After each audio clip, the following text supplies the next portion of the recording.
সিরিয়ার পাশে থাকবে রাশিয়া, এমনটাই কথা দিয়েছিলেন রাশিয়ার পররাষ্ট্রমন্ত্রী সের্গেই ল্যাভরভ। ইরানের পররাষ্ট্রমন্ত্রী আব্বাস আরাকচির সাথে টেলিফোনের কথোপকথনে এমনটাই জানিয়েছিলেন তিনি। অবশেষে কথা রাখল রাশিয়া।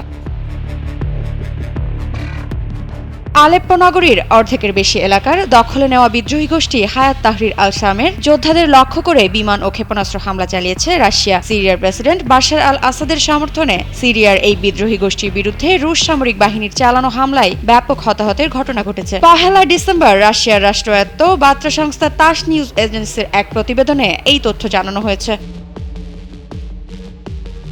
যুক্তরাজ্য ভিত্তিক পর্যবেক্ষক সংস্থা Syrian observatory for human rights বলছে, হায়াত তাহরির আল শামের বিদ্রোহীরা সিরিয়ার দক্ষিণাঞ্চলের দিকে অগ্রসর হওয়ার সময় 1 ডিসেম্বর ভোরে রাশিয়ার সিরিজ হামলার মুখোমুখি হয়েছে। সিরীয় এই পর্যবেক্ষক গোষ্ঠী বলেছে, দেশটিতে গৃহযুদ্ধ শুরু হওয়ার পর প্রথমবারের মতো আলেপ্পোর নিয়ন্ত্রণ হারিয়েছে সিরিয়ার সরকার। গত কয়েক বছরের মধ্যে সিরিয়ার সরকারি বাহিনীর বিরুদ্ধে বড় ধরনের হামলা শুরু করেছে বিদ্রোহীরা। এই হামলায় তারা আলেপ্পোর পাশাপাশি অন্যান্য এলাকারও নিয়ন্ত্রণ নিয়েছে।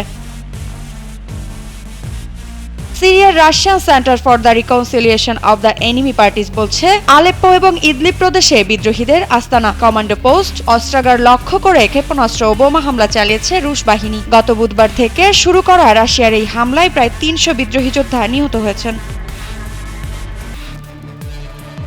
সম্প্রতি আলেপ্পো নগরীতে অতর্কিত হামলা শুরু করে হায়াত তাহরির আল শামের বিদ্রোহীরা। সিরিয়ার প্রেসিডেন্ট বাশার আল আসাদের শাসনের কয়েক বছরের মধ্যে এই হামলাকে বিদ্রোহীদের প্রথম কোনো বড় হামলা বলে মনে করা হচ্ছে। মৃত্তিকা বিশ্বাস, নিউজ 24।